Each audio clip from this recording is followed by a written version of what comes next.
Ազգերը պետություններ ստեղծում են սովորաբար իրենց առջև ծառացած խնդիրները լուծելու համար, որպես կանոն դա է հիմնական նպատակը,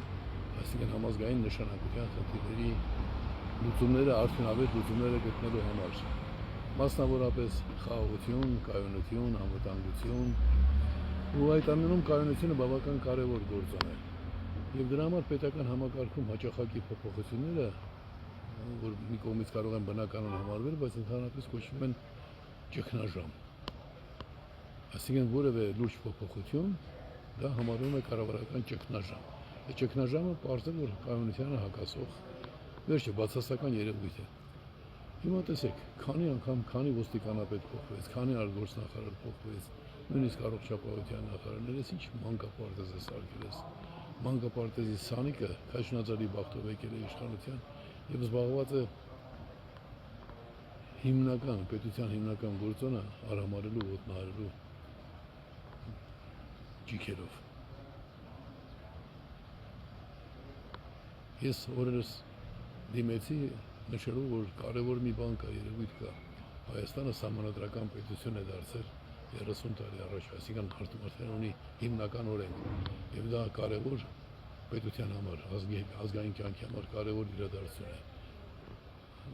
Ես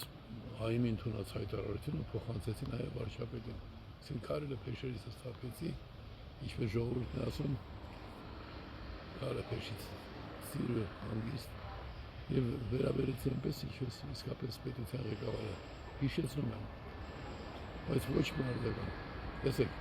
ազգային սահմանադրություն ընդունելու վերաբերյալ ուղերձին, կոշին եւ ոչ ընդունվել է, չէ՞, 30 տարի առաջ, 30-ամյակը։ Դրան ոչ մի արձագանք, իսկ այստեղ ինչ-որ հրաման է տվել եւ իրավապահներ այդ հրամանը համարել է ոչ այնքան բարեխիղճորեն մտածված, երևի, ընդհանրապես չեմ կարող ասել այստեղ, ու դրա համար դուք հայր ես ձեռնարկում, ի վերջո չհասկացավ այս փոքրիկ պետությունը ղեկավարել, երևի, ասել մեր պատիժն է այս ամենը, մեր որ ասում նկատել եմ ազգի պատիժը, ինչի համար, ազգերը նախ առաջ պատժում են համբարոյական դրսևորումների համար, որոնց մեջ առաջինը սուտն է,